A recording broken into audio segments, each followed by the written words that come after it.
বোলপুরের বিবেকানন্দ পল্লীতে রোহিত শাহের অস্বাভাবিক মৃত্যুর মামলায় ধৃত দোয়েল দাস এবং তার পরিবারের সদস্যদের 14 দিনের জেল হেফাজতে নির্দেশ দিলেন বোলপুর মহকুমা আদালতের বিচারক।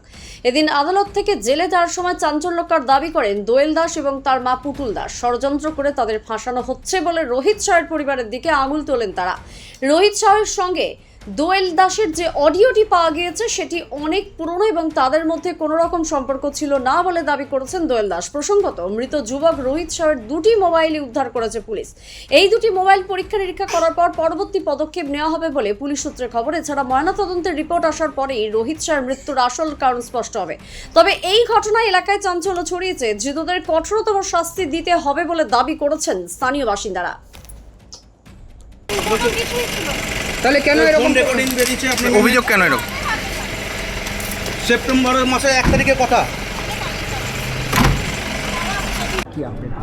আচ্ছা, আপডেট বলতে গেলে পিসি কনসিডার করে রিটার্ন হওয়ার পর আসামিদের আজকে প্রোডাকশন দিয়েছিল। প্রোডাকশন দেওয়ার পর দুখানা মোবাইল রিকভারি যেটা হচ্ছে রোহিত শাহ যিনি মারা গেছেন তার মোবাইলটা উদ্ধার হয়েছে। এখন ইনিশিয়াল স্টেজে এখনও পর্যন্ত পোস্টমর্টম রিপোর্ট এখনও পর্যন্ত আসেনি, প্রসেসিং চলছে। এবং এই মতো অবস্থায় এখন লন্ডন কোর্ট, এখন এক্সিডেন্ট বোলপুর কোর্ট বিলে অ্যাপ্লিকেশন সেটা রিজেক্ট করে পরবর্তীতে 26 তারিখ ডেটটা রয়েছে। পুলিশ হেফাজত দেওয়া হলো না, এখন পুলিশ হেফাজত না, এখন জেসিতে গেল। তাহলে এই যারা আসামি ধরা হয়েছে তাদেরকে কোথায় রাখা হবে? এখন হচ্ছে বোলপুর আমাদের মহকুমার যে আমাদের সাব কার্ডিশনাল হোম যে আমাদের সিয়ানে, সেখানে মধ্যে রাখা হচ্ছে। তার মধ্যে হচ্ছে যারা মেল পার্সেন্স তারা থাকছেন সিয়ানে, আর ফিমেল পার্সেন্স যিনি আছেন তারা থাকছেন শিউটিতে থাকছেন।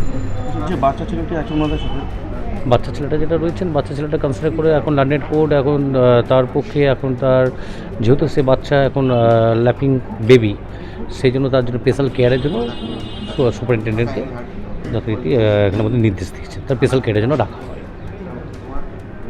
বীরভূমের বোলপুর থেকে বিশাল দাসের রিপোর্ট, দ্য সহজ পাঠ।